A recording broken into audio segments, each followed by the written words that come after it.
سن 6 ہجری میں حضور صلی اللہ علیہ وآلہ وسلم کا عمرہ کے ارادے سے مکہ تشریف لے جا رہے تھے۔ کفار مکہ کو اس کی خبر ہوئی اور وہ اس خبر کو اپنی ذلت سمجھے، اس لیے مزاحمت کی اور حدیبیہ حضور صلی اللہ علیہ وسلم کو رکنا پڑا۔ جانصار صحابہ ساتھ تھے جو حضور صلی اللہ علیہ وسلم پر جان قربان کرنا فخر سمجھتے تھے، لڑنے کو تیار ہو گئے، مگر حضور صلی اللہ علیہ وآلہ وسلم نے مکہ والوں کی خاطر سے لڑنے کا ارادہ نہیں فرمایا اور صلح کی کوشش کی، اور باوجود صحابہ کی لڑائی پر مستعدی اور بہادری کے حضور صلی اللہ علیہ وآلہ وسلم نے کفار کی اس قدر رعایت فرمائی کہ ان کی شرط کو قبول فرما لیا۔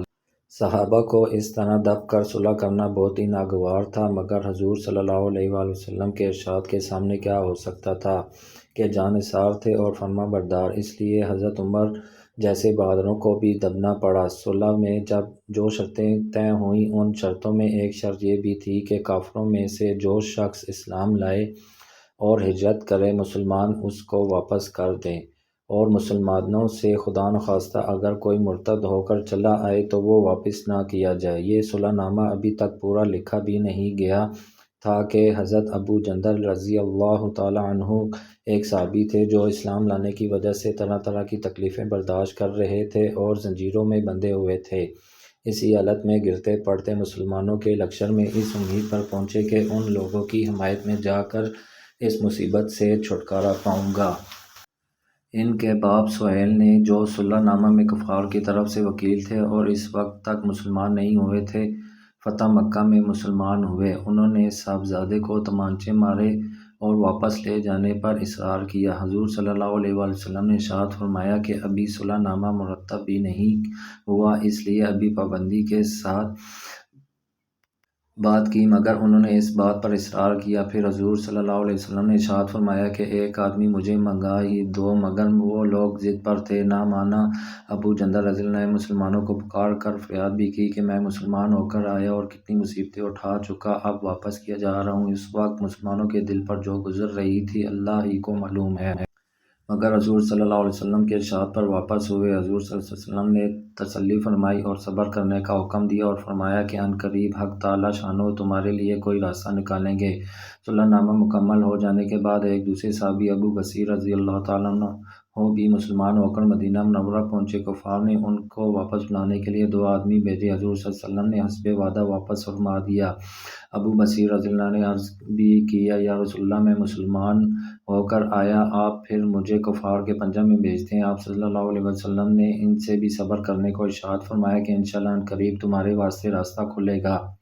یہ صحابی ان دونوں کافروں کے ساتھ واپس ہوئے۔ راستے میں ان میں سے ایک سے کہنے لگے کہ یار تیری تلوار تو بڑی نفیس معلوم ہوتی ہے، شیخی باز آدمی ذرا سی بات میں پھول ہی جاتا ہے۔ وہ نیام سے نکال کر کہنے لگا کہ ہاں میں نے بہت سے لوگوں پر اس کا تجربہ کیا، یہ کہ کر تلوار ان کے حوالے کر دی، انہوں نے اسی پر اس کا تجربہ کیا۔ دوسرا ساتھی یہ دیکھ کر کہا ایک کو تو نمٹا دیا، اب میرا نمبر ہے۔ بھاگا ہوا مدینے آیا اور حضور صلی اللہ علیہ وسلم کی خدمت میں حاضر ہو کر عرض کیا کہ میرا ساتھی مر چکا ہے، اب میرا نمبر ہے۔ اس کے بعد ابو بصیر رضی اللہ عنہ پہنچے اور عرض کیا کہ یا رسول اللہ صلی اللہ علیہ وسلم، آپ اپنا وعدہ پورا فرما چکے کہ مجھے واپس کر دیا، اور مجھ سے کوئی عہد ان لوگوں کا نہیں ہے جس کی ذمہ داری ہو، وہ مجھے میرے دین سے ہٹاتے ہیں، اس لیے میں نے یہ کیا۔ حضور صلی اللہ علیہ وسلم نے فرمایا کہ لڑائی بھڑکانے والا ہے، کاش کوئی اس کا معین و مددگار ہوتا۔ وہ اس کلام سے سمجھ گئے کہ اب بھی اگر کوئی میری مطلب میں آئے گا تو واپس کر دیا جاؤں گا، اس لیے وہاں سے چل کر سمندر کے کنارے ایک جگہ آ پڑے۔ مکہ والوں کو اس قصے کا حال معلوم ہوا تو ابو جندل رضی اللہ تعالیٰ عنہ بھی، جن کا قصہ پہلے گزرا، چھپ کر وہیں پہنچ گئے۔ اسی طرح جو مسلمان ہوتا وہ ان کے ساتھ جا ملتا۔ چند روز میں یہ ایک مختصر سی جماعت ہو گئی۔ جنگل میں جہاں نہ کھانے کا کوئی انتظام نہ وہاں باغات اور آبادیاں، اس لیے ان لوگوں پر جو گزری ہوگی وہ تو اللہ ہی کو معلوم ہے، مگر جن ظالموں کے ظلم سے پریشان ہو کر یہ لوگ بھاگے تھے ان کا ناطقہ بند کر دیا، جو قافلہ ادھر کو جاتا اس سے مقابلہ کرتے اور لڑتے تھے۔